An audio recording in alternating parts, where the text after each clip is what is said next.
Imagine spending years saving money, only to discover that doing nothing with it quietly made you poorer.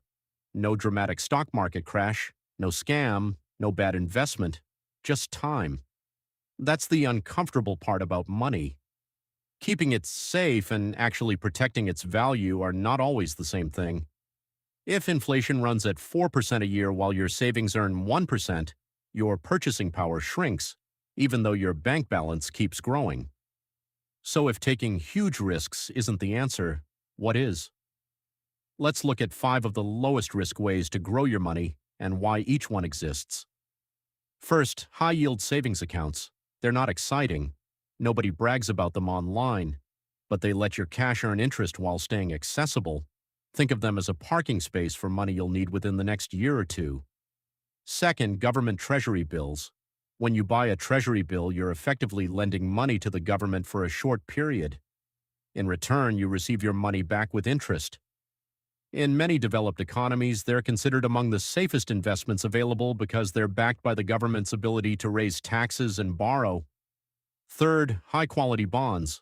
Companies and governments issue bonds to raise money. Instead of buying part of a business, you're lending to it.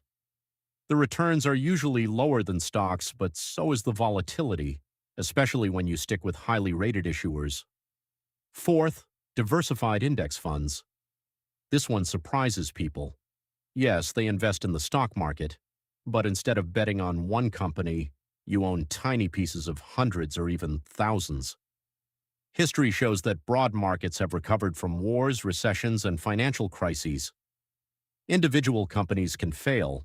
Entire economies are much harder to erase. Finally, certificates of deposit or fixed-term deposits. You agree to leave your money untouched for a set period in exchange for a guaranteed interest rate. Less flexibility, more certainty. Now here's the catch. None of these options are completely risk-free. Savings lose against high inflation.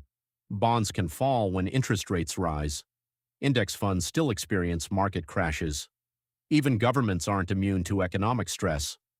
The real mistake isn't choosing the wrong safe investment. It's believing that safety means the absence of risk. Every investment is a trade-off between growth, certainty, and access to your money.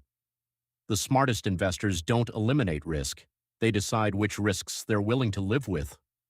Because in the end, the biggest threat to your wealth may not be losing money overnight. It might be slowly losing purchasing power while believing you were playing it safe all along. So the question isn't, what's the safest investment? It's this. What kind of risk is quietly costing you the most?